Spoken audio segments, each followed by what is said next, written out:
Welcome back to the R-Rated Podcast. The R-Rated Podcast. This week's guest is... Welcome back to the R-Rated Podcast. Today's new guest is Michael Chambers, and he is the sound guy. For anyone who wouldn't know what a sound guy does on set or in general, what is your main duty? To capture clean audio. And how would you capture this clean audio? By putting the mic in the right place, you know? What it comes down to if we're booming, just making sure it's as close to the talent as possible. Right. And when it comes to labs, just making sure you don't get a lot of maybe clothing noises and things like that. Microphone placement, such as like getting it close enough to the mouth but not too much. I like to use my hand and kind of like hit one of these moves right here. So about like 6 inches away from the mouth. Okay. Yeah, that's a good starting point. And then you kind of go from there. Nice. So I want to take it back a little bit and see how this like passion for sound came to be. So like let's go back. Actually, let's go way back. Way back. Where are you from? Oh, way back. We're going way back. I'm from Marietta, California. So it's like a little city. Yeah. You've been to Temecula, right? Yes. Yeah, so right out there by Temecula. Okay. So that's where I was raised. I was born in San Diego. Fun. I love San Diego. Yeah. Lived there for a year and a half. It's beautiful. It's beautiful. And then we moved when I was like 3. So I was raised in Marietta pretty much. Awesome. And did you have like a passion for movies at a young age, or? I loved movies and I loved TV. I was like a latchkey kid, like a true just sit down and watch TV all day, eat all the snacks. Yeah.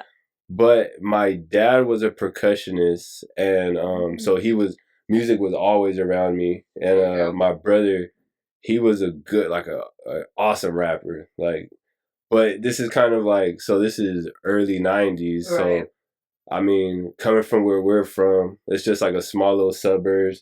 We didn't have Twitter or YouTube. MySpace. MySpace wasn't even out yet. So it's like, it's harder to pop as anything creative when you're from a small town, when the internet is not even really there.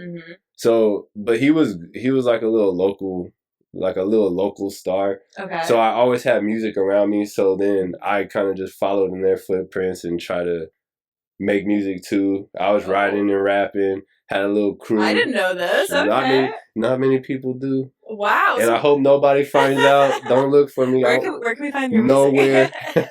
So how long did you like pursue the whole music rap for game? A minute. I mean, really? From like, I would say from like 9 years old. I remember this is my 80s baby test or 90s baby test. The Rugrats came out. Love they had the album for the Rugrats movie, and there was a song with like Maya and like Blackstreet. I don't know. Yeah. But it had like a little rap on it and Mace. So I would like walk around the house rapping that song. And then I started writing maybe around like 10, 11, like just filling up notebooks. Damn. So I took it serious, and then me and some dudes from my school, we started like a little crew, and love that. Yeah, and then one of the guys' dad had a studio, so we started recording. Awesome. Yeah, like his dad took it serious too. So his dad he rapped too when he was younger, so he wanted to make it a business. So he tried to make a whole record label. So he built a whole studio in his house. Damn. So yeah, I started recording with them. I was recording with my brother at the same time. And you just like had like a full-time like job. And you're like, like that was a super big passion. Yeah. And it just kept going all through high school. We made a mixtape, and we started selling them. We started passing them out. Damn, like CDs that you're just wow. One of the coolest. Imagine now you're like, listen to my CD. No. You're like, how do I play this? CD, what's this little donut thing? Yeah. What is this? No, there was one moment where we went to Buffalo Wild Wings just opened up in Temecula. Yeah. And we got out the car, and this guy was about to hop in his car, and he was like, "Oh, are you guys the street soldiers? I love you guys. No way, you guys had a fan base. I mean, if you were recognizing you at a Buffalo Wild yeah, Wings, that was pretty sick. Yeah, we did little performances. Cool. So that was pretty dope. Wait, so you just had like a full on like little music career, and like I'm like sound like. I mean, I wouldn't call it a career. But you went for it and you started a career. I mean, that's definitely like going after your passion. For sure. 100%. Like I dedicated so much time to that. And so what happened after? Did it so after high school, just as we grow, like I feel like at least me and the people I hung out with, we grew up way too fast. Like I moved out like right after I graduated, and we had our own apartment. We were partying like every night. It was good. It was good. But I think we grew up too fast, and then we kind of grew apart. But I was still doing music, and then I started buying my own equipment, my own gear, recording myself, recording friends. Wow. And then somewhere around like 2012, I was like, man, I gotta take this life serious. I gotta take life serious. Like, what am I doing? What made you have that realization of like, oh, now I have to take life? My dad died. My dad died. Oh, yeah. I'm so sorry. And so when he passed away, I just went off the deep end, and I was just wilding. I get that. I mean, it's losing a parent. There's nothing harder than that. So it's like, of course, that's going to change your whole perspective, your whole life. Right? Yeah, I wanted to be better after the destruction. After what do they say? After the storm comes the sun. Yeah. Like I had to go through some dark times, and then finally I came out of it, and I was like, "Fuck, I got to figure something out. Yeah. Let me do something." So I went to Musicians Institute in Hollywood. Oh. So I was like, okay, I'm gonna take this music stuff serious. I'm gonna record. So I went there for the audio engineering program. It's just a year program, which it was an awesome school to learn. It's like what is that, X-Men First Class, where they're like, all the mutants are in the school together. Like, you might be this type of mutant, this type of mutant, but you guys are all there. So Musicians Institute, you have like the guitarists and the drummers and the singers, the audio engineers, the DJs. Where were you? Like, what was your role? I was the engineer. So yeah. So that was cool. I learned so much. We had I had a teacher that recorded Whitney Houston, Michael Jackson. Damn. Okay. I had another teacher that was more on a rock tip, and he did all the big like rock acts of that time. We learned on the best gear, the best equipment. Wow. So it's very hands-on. Super hands-on. So at this point, do you think like I'm gonna pursue this full time still? Yeah, I was. Okay. I thought I was like, man, I'm gonna be big. I'm gonna get a Ferrari like in a couple years. I'm gonna be. I thought I was gonna be the man. No, you have to have that confidence. Yeah. You gotta push yourself. Yeah. Yeah. So I was doing that. I could have probably taken it a little more serious, but I also so when I moved out to go to school, that was my first time moving out of the city. To a big city. Yeah, what was that like? What was living in LA like for you? It was wild. And then that was the first time I moved out of the city. And then I learned about, this is just the whole journey, right? So I moved out the city, and like maybe 3 days after, I learned you could get a medical marijuana card. Jesus. You're like, that changed my fucking life. That changed my life. So that helped. That kind of messed me up a little, because I didn't take school that serious, because oh man, it was a beautiful time. Right. And I mean, and now it's like you don't even need a medical card. You just walk in anywhere. It's almost too easy. Now. Too easy. Billboards. Yes. It's a trip. Yeah. But now they're doing restaurants where you can smoke too. Yeah. It's cool though. That's a beautiful thing. It's a cool concept, but I think somebody got there was like a herpes outbreak at one of them because somebody had herpes and they hit a bong and then Oh, anyway, that's not off topic, but yeah. Oh, that's not good.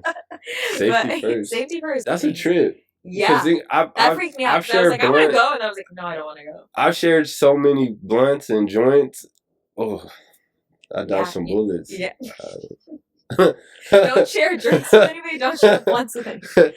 Yeah. Except if it's like someone you live with. Someone you trust. Yeah, exactly. No someone with clean lips. Yeah, exactly. Okay, so the weed is in the picture now. Yeah. Do you feel like that slowed you down a little bit? For sure. You know, it's like people always want to act like weed's not addictive and not that like it's not on your mind. But I do feel like you're like once you're cool with it, you're like I want to feel that high. But then it also makes you a little slower. Yeah. And then you're not as like maybe motivated to like get all this stuff. At least for me. Like I'm like, maybe I'll do it tomorrow. Yeah. So I'm just holding myself back. Yeah. So was that like a similar situation for you? That was how it was for me. Like it slowed me down a lot. Mm-hmm. I think it helped me become a little more creative.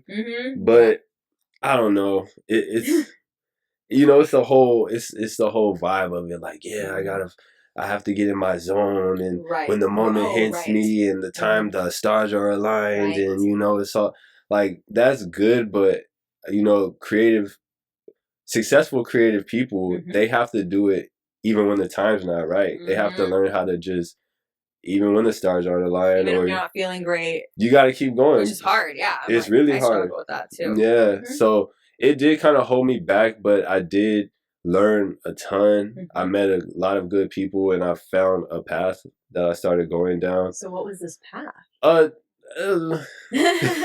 Like it's safe to share. It gave me a hustle. It gave me a grind. Like it showed me more of the technical aspects, because before I started going to the school, man, I'm missing some good stories. So I want to hear the good stories. What really got me into recording, like what got me into recording my own stuff, my own studio. I was taken to a party in Orange County, a very affluent area, and we were out there in a party, and it was a humongous house. Yeah. Long story short, I borrowed a MacBook. But I never gave it back, so I guess I didn't really borrow it. But no, I took a whole MacBook home, and I got a charger for it. Yeah. And they had guitar GarageBand. Yes. GarageBand. I tried. I thought I could make a song on it. Yeah, I did not. I was like probably 12. fine. I was like But that's like the beginning. That's how you start. That's how you start. Same and with that's iMovie. Like that's how I started liking making movies. Those are really good starter tools, because you're getting introduced to the equipment, the tools, and the process. So that's what helped me. I got on there. I was like, damn, I could do this myself. Yeah. So I started buying more equipment to help, and then I stayed with GarageBand. Oh, and then I moved to Logic Pro. That's another a good era. Yep. Yeah. So then I moved to Logic, buying more equipment, better equipment, and it got pretty serious. And so this is going to Musicians Institute. So that was just like a little backstory. Right. So now I'm in LA. Right. I'm going to school. I'm touching real mixing boards and working with real industry professionals, which was pretty awesome. So I would at this time I'm thinking I'm gonna go into music. Right. Yeah. Yeah. But I did learn at not only music. I thought I was going to work on my own music. I thought I was gonna be the artist. But I learned that, for one, I wasn't as good as I thought. Wait, okay. And you got to be honest with yourself. What made you think that? Yeah, a lot of people would never be like, I'm not that good at it. Having that realization, that's a big It sucks. It sucks. Because imagine you spend your whole life trying to do something. Right. And then you're like, fuck, I don't think I'm that good actually. You gotta be honest. And then some people might say, well, so what? Keep going, and which you can. Right. It's like there's a path of I'm just gonna keep doing it and kind of ignore all those comments that maybe I'm not as good, or you do realize maybe you're not as good, and it's you find another passion. Yeah. But it's really hard to have those clear moments. So it's actually very. But I feel like you weren't actually bad or anything. I think you were just being hard on yourself. I would like to hear something. No, I don't ever want to. Let's go in the archives. Man, it's not that I was horrible, because I'm sure there's some worse. There's so many people out there that's whack. We could all. I think every single person could come up with one hit song, at least one. You know, you could have been a one-hit wonder. Right? It's not too late. You can still do it. I might have to dig in the in the bag and find. Yeah, bring it back. Yeah. But I realized that I don't know. I don't think I had. I would say enough talent, but also I don't think I had what it took to be the artist, be in front of the camera. I'm not I'm a sociable person. Yeah. but I'm not a star. I'm not a. You don't want like that full attention, Yeah, like I all don't- eyes on you. No, Maybe like some eyes on me, but not. Yeah, very minimal. Yeah. Like I want to just blend in. I want to blend in. But like, so I had that. I figured that one out. Mhm. So like, okay, I could just be an engineer. I'm down with being an engineer. Yeah. That's dope. Yeah. So I kept going, Mhm. and then in the program, the whole engineering program, we take a there's like a film. There's a film category. Oh. So this is where we learn ADR. We that's where the learn sound comes in, yeah, the sound guy foley. stuff. Yeah, and I learned that. I never even before that part of the schooling, Mhm. I never even considered like that as a job. not even as a job. Like I never even considered like damn, whoa, yeah, how does the sound get into the movie? You know, like okay. Foley. Like if Right. someone doesn't know Foley exists, Right. they don't know it. That This like is your making footprints. Right. That's gonna That's like so true. Like even like like the footsteps of yeah. like picking something up and like every little Man. detail. Like I had no idea either when I went to like before film school. I was like, wait, what? Yeah. I thought it was just like a bunch of I don't know, like sound effects that they got from a iTunes library. And Yeah. like, like let's just put that in there. I had no idea how much work and detail goes So into much that, work. Yeah. which is amazing. Yeah. It is. It's so cool. And so I started liking that. So yeah, Mhm. we did ADR, Foley, sound mixing, sound effects, and field recording, which is just being on the set and recording. That's technically field recording. Mhm. So I learned that. So now I have pretty much all these tools. I graduate. It's only a year program, so I graduate. I have all these tools. Mhm. And I think at that point when I graduated,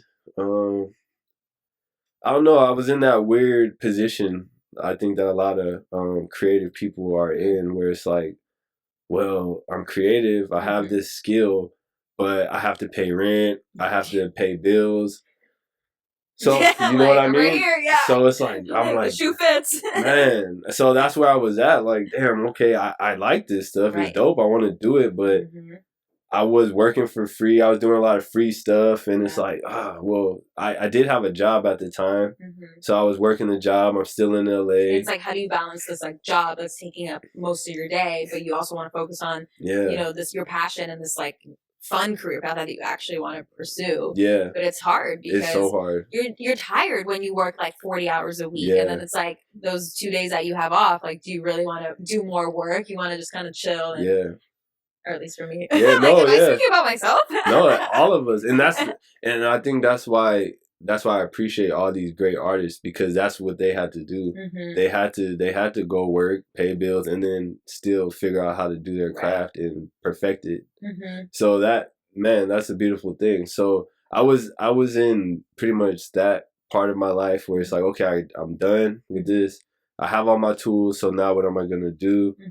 So I think at that point, I fell back on the music, because the music industry, like, there's different ways to get in, but I feel like there's almost like two main ways in my eyes. Like, so you could try to go the industry route, and it's kind of changed a lot since computers and like home studios and stuff, and just social media. I feel like social media game changer. MySpace, yeah, that was the one that really cracked everything off. I think MySpace, because then you have MySpace Music and you can post your own music. But even so, that even kind of falls into it. It's like, so you could go the industry route. If you're not an artist, you want to do something like producing or anything like that, you could go and be an apprentice, not get paid. You could be a runner, not get paid, and hopefully they let you in and let you mess around with some stuff. You know what I mean? And then you can do this. Okay, here, we'll pay you a little, and that's a route. And a lot of people have one doing that. Yeah. Or you could start working with people who are up and coming artists, and working for like $20. Here's $20. We can't give you much, but we could give you this. And that's a way too. That's how I started with production sound, with in the cinema world. But so I saw that with the music, it's kind of like safeguarded. It's really safeguarded. Like, you have to really know a lot of people if you want to get into like a high level right off the bat. Or you could start with like up and coming artists, which that's cool too. But and it's like, how easy is it really to find like an up and coming artist? a good one? Yeah. Man, I don't. Right. It's not like there's like I don't know. You know, like an Indeed for like up and coming artists, and you're like, Yeah. let me apply to be an engineer. Exactly. You know? It's like, yeah, it's like it's not an easy role. And I mean, they have, A&R. That's what an A&R and a talent scout. Like that's their whole job, is just to be in the know. Go to these little shows, go here, go there to try to find the up and coming artists. Maybe it's a little less like that now. Maybe it's more like you have to be online trying to see who's popping. Right. Because, it's not really like about and now it's like, how many streams are they getting? How many people are Oh, yeah. But even for acting, I think someone once told me they went on a audition and they asked them, I don't know if it's an always thing, but they asked like, okay, so how many followers do you have? So like, that shows me like, if I'm a better actor, but you have and I have less followers, and they have a ton of followers, and they are shitty, they're gonna like. That means talent doesn't matter. That's where we are at right now. Like that's literally the industry that we're like working. It's like it's already such a tough industry, and then now we have to worry about like all the social media stuff. And then it's almost like if you don't have any social media, they're like, do you live under a rock? Yeah. Like, it's like almost more shocking than having like low followers. Yeah. It's just like, what? How did you not have social media? Yeah, I just came out from under the rock and got back on Instagram. You're on Instagram. But before that, people were like, oh, what's your Instagram? I'm like, I don't have one. What? No. Are you sure? Like, Are you serious? Yeah, like what? I'm sure you got the question why a lot. Yeah. So I'm curious, how and why were you off social media? Well, I feel like it was consuming me, over-consuming me. Like where like the whole scroll effect, which now I'm back to it. Like, me too. I mean, there's some good stuff out there. Even waiting for you to get here. I was like, there's some good shit, and like you've seen it already most of the time, but still, it's like it's dopamine. Right. I mean, back to the gist of it, it's like it's just dopamine hits. We like to be rewarded in our brain. So it's just dopamine, so that I realized that I was being consumed. I realized that this is what really got me. I would be on the way to going somewhere, like say I was going snowboarding or something, right? I'm like, oh, okay, I'm gonna take a picture like this so I could post it. Right. Like that's so weird. Like I'm over here. It's so weird when you say it out loud, but I'm like, everyone's guilty of that. But I'm not even there yet. Like I'm over here trying to do a photo shoot for Instagram, just to show like, oh, I'm out here. Get up the mountain first, please. Yeah, right. I'm on the corner, like you're like so nervous. Yeah, no. So I'm guilty of doing that too. Like on my way to vacations, I'm like, I definitely want to get a picture in front of this, and maybe I'll wear this outfit. Yeah, which it's not but bad. But it's also like cringe now that I think about it. It's something. It's something. I don't think it's bad. I'm not like, man, that's whack. But it's just like, for me, I felt like it was over consuming me. So I checked out for a little bit. That's a nice. It's refreshing to hear that perspective, because like I said, everyone's so used to having social media and being on their phone. So it's kind of nice to hear like, yeah, you know what, we are too consumed by this. Like enjoy life, like what's in front of you. Because anywhere you go now, it's like people are just like. Like people don't even have conversations with each other. Like, people are walking. They're walking on their phone. Like crossing the street. I'm like, you're gonna get hit by a car. Like, and it's happened. I know it's happened so many times. Probably. And they probably get back up, get their phone, and they're like, I'm okay. Like making a story. No. Did you see that? But it is what it is. It's part of. But how did you stay so strong to like actually not go back onto it, especially when people are asking you like, I'm gonna tag you. I don't know. I'm kind of weird. Like I like talking to people, but are you an introvert? I'm like an extra. I think I'm more extroverted than introverted. Yeah. But I do have some introverted tendencies. I have that too. I'm like, at times I could be really reclusive. I have to be in the mood for it too. Yeah. Like, I can't just always be like ready to go. So I think that's what kind of kept me away, because I don't need to be connected. Like I don't need to be connected but it's a good and it's a bad thing, because like. I have homies hitting me up, and then I might see them 2 weeks later, like, yo, I texted you. Why didn't you text me back? And I'm like, oh shit, my bad. I it's not like I don't look at him like, I'm not texting him back. But it's just that sometimes I'm so much in my head that it's just like, oh fuck, I can't. I don't have enough. What they say, bandwidth. I don't have enough bandwidth at that moment. It's totally fine. You know what I mean? So that's what kept me away. But now I'm back. Now I'm back. Now I'm back and I'm stuck in the cycle. Now I'm back. Social There's a medias. lot of cool shit out there. I don't know. I just like seeing cool shit from time to time. Exactly. I think like do it at moderation, right? Anything, if you overdo anything, it's bad, right? Yeah, if you for overeat, sure. if you overdrink, if you know, whatever. Like, yeah. Everything at moderation. There's a quote by Maya Angelou. She says, everything in moderation, even moderation. And I kind of live by that. That's some dope shit. Like, you can't be too, oh, no, I'm not going to eat this. Right.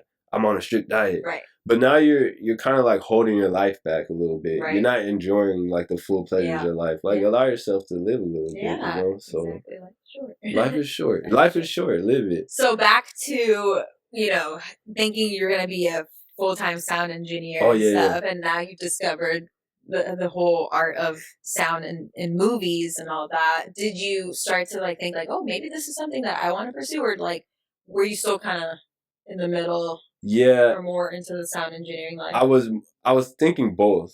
And okay. And I think an important thing to say is like it was still like a passion. Like it was something like, okay, I want to be in this industry. I want to live this life. I'm out here, and I was in Koreatown, close to Hollywood, but going to Hollywood every day. Yeah. I'm like, oh, I could do this. Like I'm talking to like stars. I'm meeting big people. I'm seeing cool things. Like, okay, I'm almost here. Like I love this. This is my thing. So I saw, and what really pushed me more to doing stuff for movies was the fact that I could get paid better. Or not paid better, but it was easier for me to make money. Oh, and how would you say it was easier? Like, in what ways?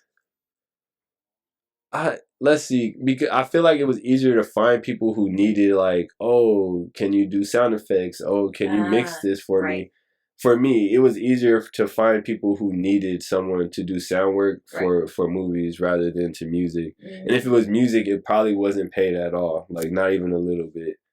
So and it's like a weird thing when you are starting out too, is like setting your rates and your like it's like there comes a point where it's like I can't do work for free forever. Yeah, it was a weird transition when I had to do that, when it was like, all right, like we were all working for free because we went to film school together, but like now it's like I need to actually pay my rent. Yeah, exactly.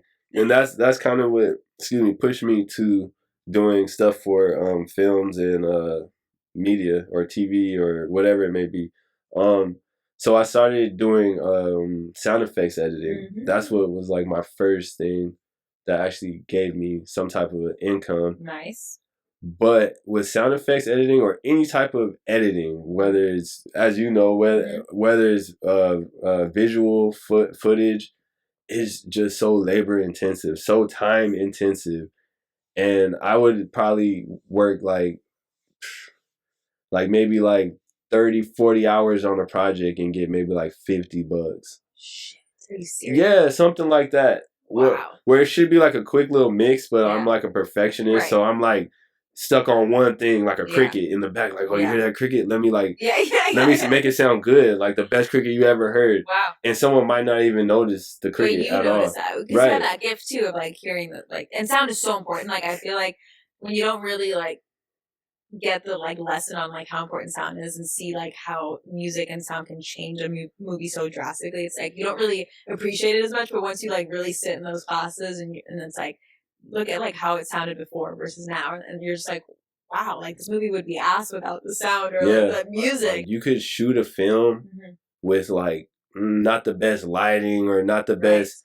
But then at that point, it can almost be like a niche. Like, oh, this was our niche. It's not lit right, but no, it's dark because, we wanted to be moody. Right. So now people are still going to watch like, oh, shit, that's the moody movie. The moody movie. But the sound is horrible, so that's going to snap you out of the whole experience. So I think it's a car. So everything, like, you can have the body of the car and you can't have the engine. They all work together. Right. But I think people do overlook sound a lot. Like, yeah. To the point where, no, I'll just do it myself. Okay, do it yourself. It's not that hard, to be honest. That's what I always do say. It's not that hard, but it's easy to mess it up. Exactly. When did you buy like your first like sound equipment and gear and all that? And were you nervous to make that, investment? Especially when money's already kind of tight and you're like, fuck, bills and stuff like that. What a story. So I love stories. So right after I left Musicians Institute, I was still in communication with like a couple of my teachers. So if they needed, like for instance, I had a teacher. He had a little like short film that he put other students on to work, and then he told me to go and just help out. So I think that was the first location sound job I did where I actually got to touch. It was like it was a Zoom recorder. Oh. Have you seen the Zoom recorders? Yeah. It was like a little H4n, I think that's what they call it. So it was like a little Zoom recorder, but that was the first time I'm like out there at a real job. We have the recorder. Nervous? I wasn't nervous. No, I wasn't. I felt like, man, this is dope. Like I'm out here, you know? Oh yeah. Because I knew, I don't think I was nervous because I knew what I was doing. You know, if that makes any sense. Yes, like I knew I could do it. Yeah, you were confident. But honestly, I wasn't really. I was just there to like, oh, pass me that. I was just there for that. I wasn't really doing it. So that was the first experience that showed me like, oh, I could go down this path. Because before that, I was working a regular job, trying to do some like sound editing, sound effects. Didn't really get anything there, but I did this job. And I'm like, oh wow, this is something. So at this time, I think I skipped through like, so that's 2015. Yeah. And then I went to school 2014. Finished 2015. And this job that I just told you about, that was like probably like mid 2015. And then somewhere around there, I went back to my hometown. And I stayed there for like maybe 6 months. So I was like, fuck, I need to get back to LA. So I saved up a little bit and I rented a closet in Hollywood. Like an actual closet? Yeah. Okay. And this is so now we're in 2017. I skipped some time. It's okay. But this is 2017. I'm on Craigslist and I'm looking for something, anything. I'm on Craigslist. But so I found a room in Hollywood. It was like $200 or $250 a month. And they were like, it's a big closet space. And I'm like, fuck it. Let me at least go out there to see what it looks like. So I went out there. I meet the guy. And he's showing me like, yeah, this is the room. So it's it's a closet, a walk-in closet in a room where 2 other guys are already in. And I'm like, fuck it. Like, I'm about to make it happen. So like, I make my way back to LA. So this is in Hollywood, like right on Hollywood. No, it was on Orange and like in between Sunset and Hollywood Boulevard, right by the In-N-Out, right over, like literally behind the In-N-Out, right by Hollywood High. Yeah. So like now I'm out there. I have my MacBook. I'm still doing like a little bit of sound effects editing, and I'm still trying to talk to people from the school to try to do jobs. Times go by, and this is another turn. So now I'm like back in another relationship with my ex at the time, and so now it's a pivot. I'm bringing it up because it kind of connects to everything. So now I'm living over there in Culver City, right? Got it. And so now you're doing the drive back and forth. Yeah, which it's not that big, but so now I'm still doing sound effects editing, still trying to do that, and now she wants to move back to Orange County, and I'm like, damn, well, I want to live here. Yeah. So I have a little bit of money, and I'm like, well, I don't think I'm gonna get an apartment, so I ended up buying like a little station wagon. I buy a station wagon, and then I just buy all my sound equipment. Like I started doing research, like, okay, I'm gonna buy this, and this. And so instead of getting an apartment, I bought a station wagon, sound equipment, and I just lived in my car like for. And how did you know like what equipment to really buy? I mean, I'm assuming from school and like like you just kind of just research. I'm more like research online, like going to sound forums, seeing what the best sound recorder is, sound devices. Like sound devices is pretty much industry standard. There's a couple other ones that kind of are up there with them, but sound devices, 9 times out of 10, someone who's doing sound on the set, they usually have a sound devices mixer. Got it. So I got that. I looked at the wireless packs. I found a good one there. So I picked everything precisely. I was like, damn, I don't have any connections, and I haven't really done this, but I figure if I have the best gear, someone's gonna hire me. So I got the gear. I got my little station wagon. I'm sleeping in my car. I'm doing like I quit my job because they were on some bullshit. So I quit my job. They were on some bullshit. There's a whole story there, but we can skip that. Okay. Like they were on bullshit, but so I was getting a little money doing sound effects editing, and I started doing like Postmates or something, and then still working for them. Yeah. So I figured I could lose that job. I was like, fuck it, I'm gonna lose that job. Right. I live in my car anyway. I don't have that. I don't have to pay rent. Right. So eventually, I was like, man, I need to find some clients. So that's the point. Yeah, right. So I had this idea to go. I printed up all these business cards, like a ton of them.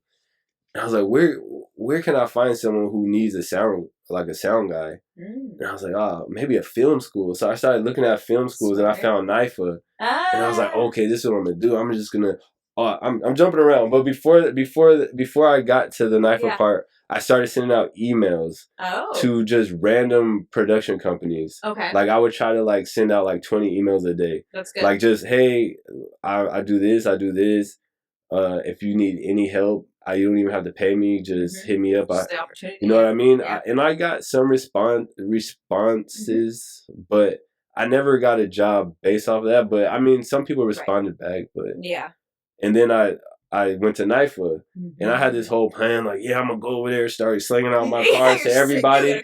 But I got there, I'm like, oh, this is weird. Like, I got nervous. I was like, fuck. I don't know, because I actually now have to talk to people. Like, right, here comes the intro. Yeah, I'm like, fuck, I got to, like, sell my soul, sell myself. No, I'm just kidding. It was weird, but I saw one guy, He was smoking a cigarette out there on the corner, like right in front of, because there's multiple NIFA locations, right? There's the acting building, and then there's the filmmaking building. The film one is on Riverside, and the acting one was on Barham, next to Universal's. Yeah, it was that one. So that's the acting building. So the entrance that's like looking right at the Universal building, like the office building, it was that little sidewalk where people kind of hang out. Yeah. And there was this guy, Mike. Do you know a guy named Mike Petrelli at all? No. I think he was in the film. Yeah, he's a cool dude. I think he was in the film program or one of the programs. Yeah. So I went up to him. I gave him my card. I was like, "Hey man, I have all the sound gear. I'm a sound guy. Nice. I don't know if you need anyone to do sound, but if you need anyone, I'll work whatever you need for free." Nice. And he was like, "Oh yeah, I have a student thesis coming up." And I was like, "Oh yeah, hit me up." I didn't know if he was gonna hit me up, but I think 2 days later he hit me up like, "Yeah, man, I got like this 4-day shoot. Ooh. Do you want to do sound?" And I was like, "Yeah, okay, I'll do sound." You're like, yeah. And this is like my first job, like where I'm just doing it by myself. Wow. And this is when I got nervous because you're one man team basically. Yeah. You do everything. That's a lot of work and pressure too. It was a trip. Like I got there, he has a RE camera, freaking dollies, and a big location. It was crazy, but it turned out all right. And then after I did sound for him, he was like, "Oh, my homie has a thesis." And so it started to snowball. And then I got paid for the second job. It was only like maybe $100, but I got paid. Names out there now. Yeah. So based off that one job, I got 2 jobs, and after those 2 jobs, it was like nonstop. Because I remember when we were doing our like short film projects, and I was like, "Yeah, like Michael Chambers for sound, like this guy Michael Chambers," and I was like, so like I thought you went to NIFA at one point because of like how your name was being thrown out in a positive way. Yeah, no, because I was like, "What class is he in? Like, what section?" They're like, "Oh no, he doesn't actually go here, but like he does the NIFA films." And I was like, "Somebody put me in contact with it." Yeah, and it happened like there was a trip. Like, people were telling me even like the coordinator for the whole program was like, "Who is this guy?" Like, because like all the films, I was working all the time, all thesis projects, thesis. Which and it's just adding to your resume, your portfolio. You're also getting better. You're learning new things because like every day on set, like you kind of learn something new or different, 100%. Or unexpected things come up, and you're like, "Oh shit! Like how do I like adapt to this?" Yeah. You know? And what makes a good sound guy is being able to adapt in tricky situations, or it's like, "Oh, you know, what do you do in situations when it's a tight room and like the booms or whatever, you know?" So exactly. That's very cool. Exactly. First of all, how do you how are you able to hold a boom up for so long? like I feel bad for every sound guy when I see them, and I'm like, damn, your arm muscles must Man, be. ancient secrets. Are you like working out with the boom? You're like, all right, let's do reps. Kinda. No, like there's strategies. Like you can put it on your head sometimes. Oh wow. Or like if you stand on top of something, like it's instead of easier. going like this, Yeah. like this will tire you out really fast. Yeah. But you're doing this because you need to get more height. So if you stand on top of something and stand like this, now you can stand like this for a good minute. You can stand because you're not really working out any of your muscles. You're just here static. So I still feel I'd be like shaking. There's been times where like I'm like, oh like, what's man, going on? I'm like nothing. My arms are just getting up. I'm like, please call cut, call cut. Like I'm like fucking shaking. I was gonna say, like, does that still happen to you, or was that like more in the earlier No, days? it still happens. That muscle fatigue is real. Like especially at the end of the day or long dialogue shots. Oh my gosh. Yeah. So, but I like you said, like you start to learn and you find new strategies. Mm-hmm. You start to learn you could rest it somewhere or whatever. I'm surprised they haven't come up with like some kind of like tool that would help you. They made a whole kind of like a the Steadicam rig. Yes, that's exactly what they it feels made like. one. That would hold they made one like 3 years ago where it's like an exoskeleton and it pushes up on your arm. Does it actually work? I've never tried it. I don't know. I wonder how much that is. Probably a ton. Yeah. But they like anyone who has one, like let me know. Tell them to send you one. Send Michael one. We'll test it out. Exactly. Wow. Okay, that's pretty crazy, but cool that like they made that for all the people that do have it. I guess. For all the. What would you say is like the trickiest part about being a sound guy? Like when you walk on set, like what would you say is like that's probably the hardest part of my job? I'm thinking of two different things. So like, I think like the second trickiest thing is just the elements. So like, for instance, you go to a site where it's kind of like we're in the middle of nowhere, so now they have generators running, and like so, it's not my fault. They know they have to run sound, right? So like I could only say so much. Like, hey, the generator's gonna be picked up, right? So I could only care so much. Like, of course I'm gonna care, but it's like, well, I can't do anything. Right. You could kind of like angle the mic a little away, but you really can't do much. Yeah. So I would say that's tricky, just dealing with stuff like that. And then for me, what's tricky is working with the actual talent, especially girls, because girls are a little tricky. Because like I meet some girls that have been doing sound, they've been doing films for so long that they're like, oh, just wire me, whatever it was you want me to, you know what I mean? Like, ma'am, which is a lot, but it is so much. Because with a guy, I'm just like, hey, can you lift your shirt? Let me lift up your shirt. I'm gonna put my hand up your shirt. I'm gonna like with girls. I'm not trying to get me too. You feel me? Like I know it's real. It's real. It's real. But I don't want anyone to feel uncomfortable. Guys in the past I've heard bad stories. I've heard so many stories. So it's like it kind of goes both ways. Like sometimes maybe the actress is a little too comfortable, and she's like, "You can touch me, like go more." And then some sound guys have taken advantage of, So but some are like they don't like. No, I'll do it myself. I'm like, okay, I'll let them do it themselves the first time, and it just sounds bad. It falls off, and I'm like, okay, can I try? Let me do this, and I try to do it. I try to be as little intrusive as possible. Like I try to like kind of like look away or try to like, you know what I mean? Like, I did notice that when you were working on Serenity, like you were very like you're just like do you do it? Like, because I don't I don't want to. Cool. I mean, I think setting those boundaries is important for both. For sure. In the situation. And it's like also communicating it too. It's like, hey, like I don't want to be up in your space. Here's what to do. Yeah. Let me know if you. And that's what I usually do first. Yeah. I'll let them. Because for the most part, I'm working with people who's done it before. Right. So they kind of have an idea of what to do. What happens if maybe it's like a first time, like, I don't know, maybe it's like they're new to this, or like maybe it's like a kid. Like, do you handle it differently? Well, I've worked with kids. I just make sure their parents are around. With girls, if it's a boy, I'll do it. I'll still do it, but I'll make sure their parents are around. If it's a girl, I won't. I'll just tell. I tell the parent. I love the honesty. I tell the parent. I'm like, look, this is a lav. Yeah. This is the tape. Right. We want to put it here. Like, I'll break it down and let them do it, if it's not good, I'll try to talk them into figuring out how to make it better. And that's just, I'm not like, I don't know. Maybe it's me, but I don't know. I don't feel comfortable enough just because it's wild out here. Yeah, it is wild out here. You know, so that I feel like that's, for me, that's I would say the most complicated, and then like everything else is like kind of behind the scenes, like when it comes to like the finances of it, like trying to fight for my rate. Like, I was gonna say, how do you fight for your rate, and how do you, and if it's like, if you do have to kind of, you know, go down from what you initially said, like how do you justify that, and like what, because it's like they're renting your expertise and your equipment and your travel fee. It's like there's a lot that goes into it. It's a lot. And I don't know, do you also clean up the sound after you, like, I don't know how that works. Like, is it like you just give it to them raw? I used to. Yeah. That sounds weird. Hey. I don't know if that was the right way to work it, but you know what I mean? Like, you know, the yeah, raw no, it's audio raw files? audio. Yeah. Or do you like edit it to like make it sound a little bit more crisp? Like, how does that work? I used to, when I first started, I would clean it up, give it to them clean with no hisses and take out all that stuff. Yeah. But I learned that that's actually extra. That's so extra. Like that's you're editing.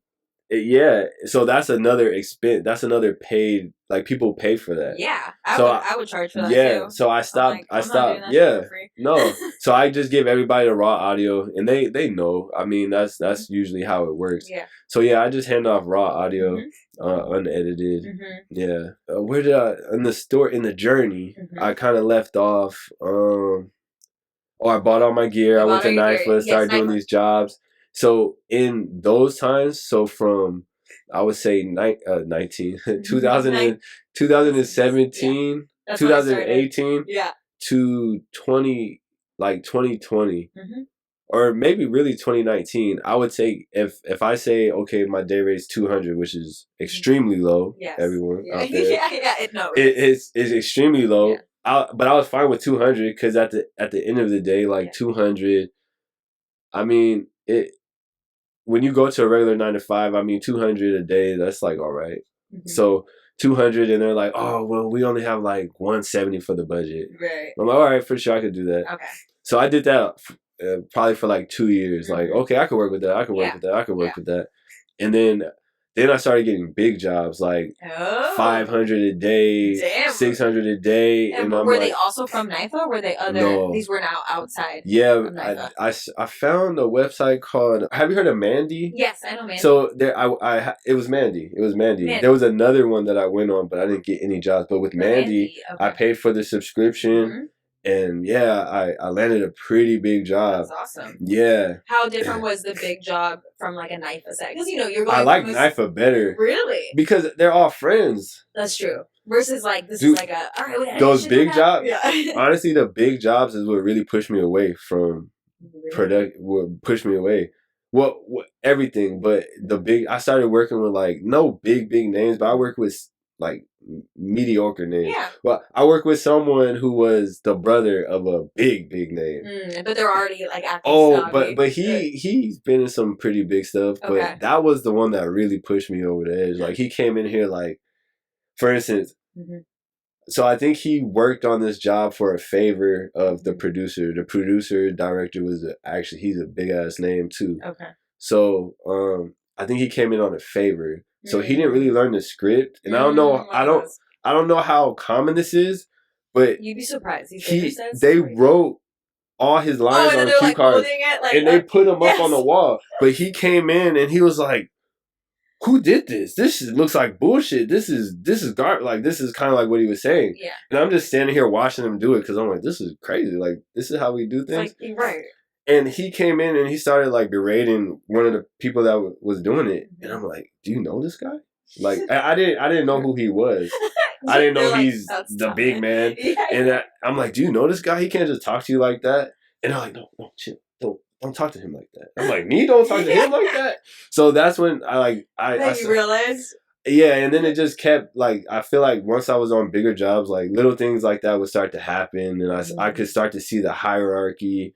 The hierarchy on set is bullshit. Because you said earlier, it's such a team effort, which it is. Like, you couldn't make a movie with all the moving parts of it, like what everyone does, right? Yeah. It's like even the PAs, it's like if they didn't get like the one thing that like is maybe missing, it could be a camera piece or like, you know, something that's needed to like get this functioning. It's like if they don't run and go get it, it's like nobody's gonna like step off and get it. So it's like you technically do need these PAs too. Like so everyone has value. Treat them well, treat them nicely, and treat people how you want to be treated. Exactly. But I can't do the looking down on people and talking down on them, and yelling. Oh yeah. Oh my God, I've seen. Oh man, yeah, I can't do that. I think everybody will work better. The final product will be better. Everything will be better. But a lot of egos. There's a lot of egos, you know.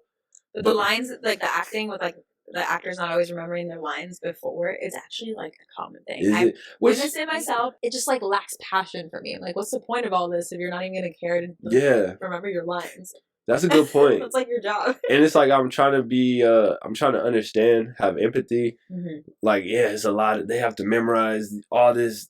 Yeah, but it's like you're setting up first. You're staying late to like take everything down. You have to like. It's like everyone's putting in a lot of work. Like it's not just like the actors. We love the actors, but it's like we need everyone is putting in work. Yeah, everyone, and that's exactly. Everyone's putting in work, hard work.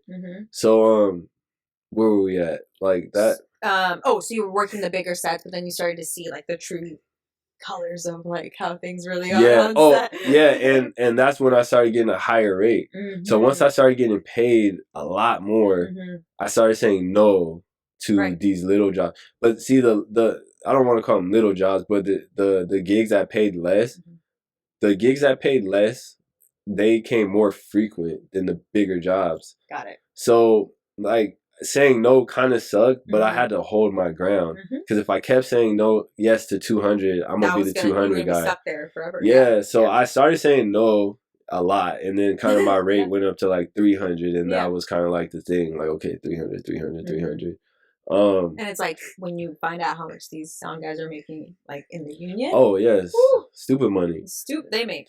But as they should, because they're doing a lot. Especially me though, like, or not just me, but any sound guy that is doing everything is doing a lot, like a ton. It might look at time. There's times where I'm at Crafty chilling, just, picking through all the snacks. I'm there chilling. Yeah. But that's because I have everything already set up. Yeah. But in times of like stress, panic, there's a lot of stuff going on that most people don't see. What would be like a stressful panic situation for you? Man, it would be like I have 4 wireless microphones out and I need to go get everyone in a microphone. I need to figure out how to set their levels because so I guess we have to break down how it typically works. So on a big set, they have I don't want to get it wrong. They have a sound recorder. Oh no, let me take that back. There's a sound mixer, and the sound mixer, he's just at the board. He's on the faders, making sure everyone's levels are right. So you have your sound mixer, you have your boom operator, and he's there just making sure that boom is in the right place. Yeah. Then you have a utility person, and the utility person is putting on the lavs. So that's it's like a 3-man job. 3 jobs getting paid 3 different checks. Wow. So now you get like smaller budget, which it still when you put it in that perspective, it's like holy shit, yeah. It still works and it's workable. It could be done with one person, but now this person is doing 3 different jobs. They have to run around and get the mics right, make sure they don't sound bad. They have to hold the boom, somehow get levels right while they're holding with one hand. I don't know how you do that part. And then and then you still have to listen. You have to listen too. Oh, that microphone fell off. I have to now. You know what I mean? Run. What I do, like I'll try to listen to playback before the next take. Nice. And just do a quick listen. Okay, that live was okay. But really, I depend on my boom mic. Because if my boom mic is perfect, then I don't really need the lav. Because the boom's gonna sound better than the lav anyway. Most times.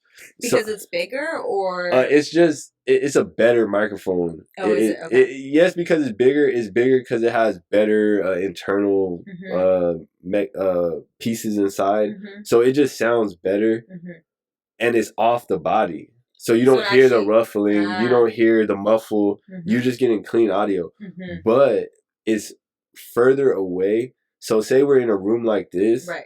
the boom is going to be awesome. Okay. But say we're outside Mm-hmm. and you have some ambient noise somewhere. Yeah. The lab actually might be a little better because it's so close. Got it. But there might be some ruffling. Mm-hmm. It might drop a couple of times because of the wireless. Mm-hmm.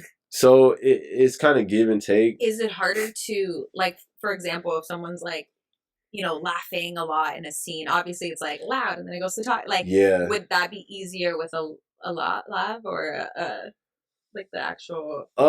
It gets a little complicated. So like with a boom, I guess just basic. Like, so would it be easier? I guess yeah, a boom would be easier because you could pull back. Mm-hmm. But if you have maybe some like fancy lavs, some fancy or wireless system that's digital, not analog, they clip less. Okay. So if you set it at a decent volume level, you should be good for low talking and high talking. Okay. So it kind of varies based off the gear that you have. Gear that you have and the location and the location, actors. yeah. So it gets complicated. So that would be a stressful time for me when it's like I have 4 people wired up. Yeah. They're moving around and I have to set volume levels and that's when I'm it like, gets, no, you need an assistant. This is or like for sure. Someone to help with mixing. No, like, 100%. That's so much work. Luckily, most people don't. Well, I know there's some people who probably want to mix. The whole idea of a mix is to have something that's already kind of like ready to go. So like for TV, they use it a lot because for TV, they don't want to spend the time to send it to post-production and just so they could get it mixed up right there, get a 2-track and just send it to picture, and now you have a mix. You have a mixed audio. You have the whole mixed audio tape. Like, do you hear weird stuff? Like, no. Or where you're like, TMI, like your mic is still on? Or do people go to the restroom with I usually take my headphones off. Okay. Yeah, I haven't heard much because I'm listening, but I've heard and seen some wild stuff just because I'm in the cut. I'm like, I'm waiting for someone to get done with makeup and stuff. So I'm like just hovering around and I might hear some stuff and see some stuff. This is a crazy story. This sounds crazy, but this was one of the shoots where I'm like, damn, like, because people talk about like the dark side of Hollywood. Like, so I was waiting in the back for, I think this girl was getting her makeup done. I don't know, something like that. And then the director comes in. He was like, yeah. So a little backstory, the director, this is a pretty big, like the guy was actually, I guess he's pretty big. He was like a child actor and like, I guess he has a little clout in LA. Like I guess there's a whole bubble in Hollywood where like people know each other. So he would have some clout. So he's not the director. He's the writer, the creator, the main actor, and kind of like a producer because he kind of hired everybody. Got it. And so one of another actor, supporting actor, whatever, he's this guy's buddy, right? So that's just to set a little idea. Right. So he comes up to this girl and he was like, "Yeah, are you okay with the kissing scene?" And she's like, I don't know. Like, and he kept like pushing it. She was like, oh, I guess just like a little kiss, maybe. So now I heard this. I'm not thinking anything of it at all. Nothing at all. Yeah. And but I just heard it. I know it happened. So the scene happens and they kind of like jump to what happened. Like she's up on stage. Like, so the scene is like these kids in acting school. Okay. And so she's running like a whole monologue, a dialogue with someone. And this someone is supposed to be like her love interest. Got it. Right. And so the guy that she's running lines with, he's not doing it right. So the acting coach is supposed to hop in and be like, "Oh, this is how you do it." Interesting. So the acting coach is the guy's friend. The actor, writer is his friend, older gentleman. And he grabs her and he's groping her and like starts to like just jammed his tongue down her throat. And I'm thinking back to the whole conversation where she didn't even want to be like really. I could tell from the beginning she didn't want to do that at all. But she kind of gave a little wiggle room just to kind of like, she didn't want to mess it up, I could tell. Yeah. And I'm just watching this and I'm looking at other people's eyes. Like I'm here with the boom mic, like, and I'm looking at other people like, are you guys seeing this shit? Yeah. And like, it was bad, and that's when that whole shoot was a trip. Like it like kind of put things it was into dark. That perspective whole for shoot you. was dark as hell. Dark as hell. I'm like, oh, this is real. And This it only takes Hollywood is one real. set to like really like change your perspective on like, okay, this is what it really is like when you work on a professional big set, or It was like, a trip. you know, or when people have power. Yeah. And I've been on other big sets where it's been good. It's been cool. I'm not gonna say all of them were bad, but that was, there's good and bad to everything, trip. every job, every industry. Yeah, like there's always a good and a bad side. Yeah. You just have to pick where you want to be, right? Yeah, pretty much. So after like the pandemic hit, you know, were you still, or during the pandemic, were you working on any gigs, or were things slow down for you? Things slowed down, but probably in 20 I would want to say like 2018. I was kind of over it. So like to kind of like circle back, like my passion was music at the very beginning. Right. My passion was music. Went to school for music, learned how to record so I could record whatever. It doesn't matter if it's music or audio for movies. Right. So my passion led me to this career.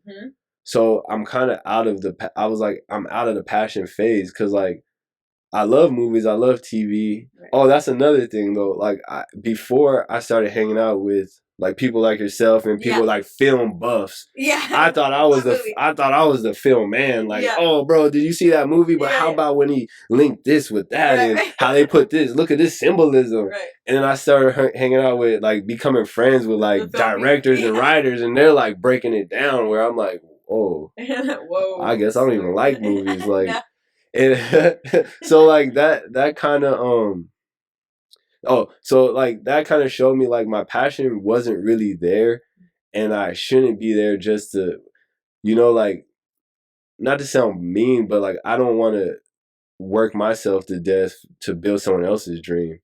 I need to get paid. Like I want to build a family. I want a home. I want this. I want that. Yeah. Like I'm down for the dream.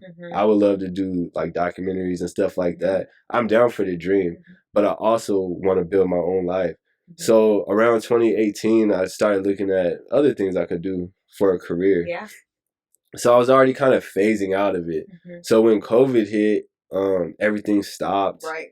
And it stopped, and then I found a construction job. I started doing construction. And then around June in 2020, I started getting calls like, oh, we're going back to it. Can you do sound? But I was already I moved from LA back to Marietta or Lake Elsinore in the IE. So I couldn't just leave a full-time job and say, hey, I can't make it to work just to go do this thing. So yeah, I get that. It started slowly phasing out. It started slowly phasing out. And now pretty much I'll get hit up like probably like once a month, maybe twice a month, and I'll probably say no for the. I'll probably say no for the homies. Hey, you didn't say no to me. Yeah, that's what I'm saying. Good. For the homies. Like, to be fair, you guys have to wait for the documentary that's coming out, because Michael did sound on every part that we did, the whole documentary. So for the homies, if the schedule works with my schedule, I'm gonna say yeah, and for the money, most of the time it doesn't matter. Like to an extent, you know what I mean? But honestly, if it's the homies, I'm gonna say yeah, because I still love it. It's fun. Yeah, so you still enjoy doing it, but you don't see it being like your main career path anymore? No. Or do you feel like you could switch and maybe go back to it? So what you did, or what we did for that documentary, which was awesome. It was a touching documentary. Like it changes your perspective on a lot.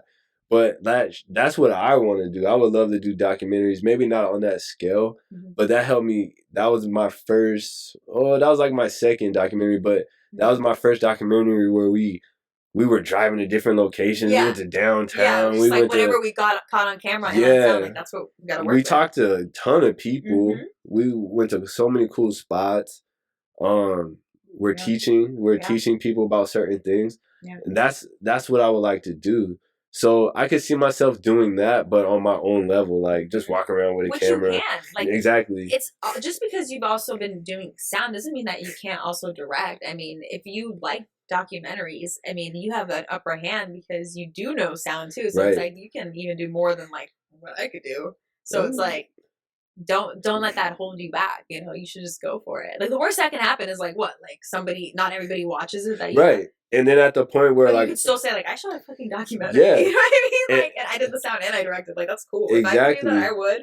And that's why I like there's certain artists, whatever medium it may be, they're making money somewhere else, and now their art is just out of passion. Right. So I wouldn't even be here. I wouldn't be looking to like, oh, I want all the views. I would want to do something that I'm into. Like I'm into like social issues. I'm into like, why do we think like this? Like, let me get your view on that. How do you feel about this? So like, it would just be something for me, the pure passion of it. And that's where I kind of drifted away from the sound world. It's because like I lost the passion, and when I have to work 12 hours and I'm getting paid less than what I would make at my job, then I have to drive here, and then the production might be kind of like sloppy. So it's like, now I'm just like sitting here like, what are we doing? You know, like at that point it's like I probably shouldn't be here. I'm still gonna do a good job with getting sound, but I'm not gonna be there 100%. Like, I think it's so cool though that you wear so many hats. Like I feel like you kind of downplay. You're like, what I did, but it's like that's cool. Like you can literally have a full career with sound. You went into construction, and then didn't you go to school for like electrician? Yeah. So I'm an electrician right now. Yeah. So it's like, and you did sound engineering. So it's like you can actually do a lot of different things. And most people can only just do one. You know, and then it's like that either makes or breaks them. It's like like I only can do this, but you actually have a lot of different skills. So it's like, why don't you just do it all? Or whatever feels right in that moment. You know, like if you have a moment of passion and like inspiration, just go for it. Exactly. You know? And then it's like, if you don't like it, just do something else. Exactly. You know? And that's kind of why I picked my career field, because I like building things and whatever it may be. And I'm part of a union. So cool. I can, for instance, like I could leave my company now for like 3 months, go back to the union hall and find another job. Right.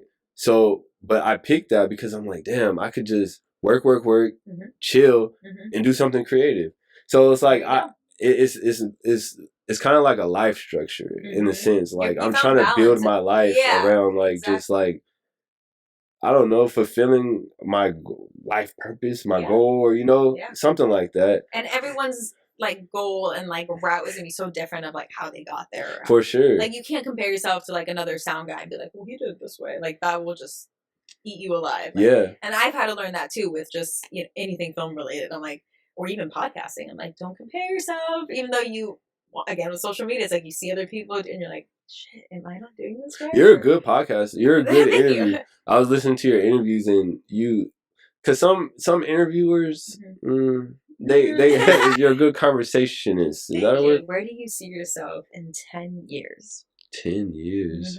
A lot can happen in 10 years. Just in life, in general? Life. It doesn't have to be with your career. Just in life in general. That's where are we at right now? 2023. I kind of look at jobs like they're vessels. So like I look at the electrician as it's gonna be my source. It's gonna be my like investor, right? It's a check that's gonna give me money, but eventually it's gonna give me money and time to do work on my passion. Yeah. So yeah, I definitely see electrician work being there probably my whole life, whether it's working through the union or just doing side work for myself.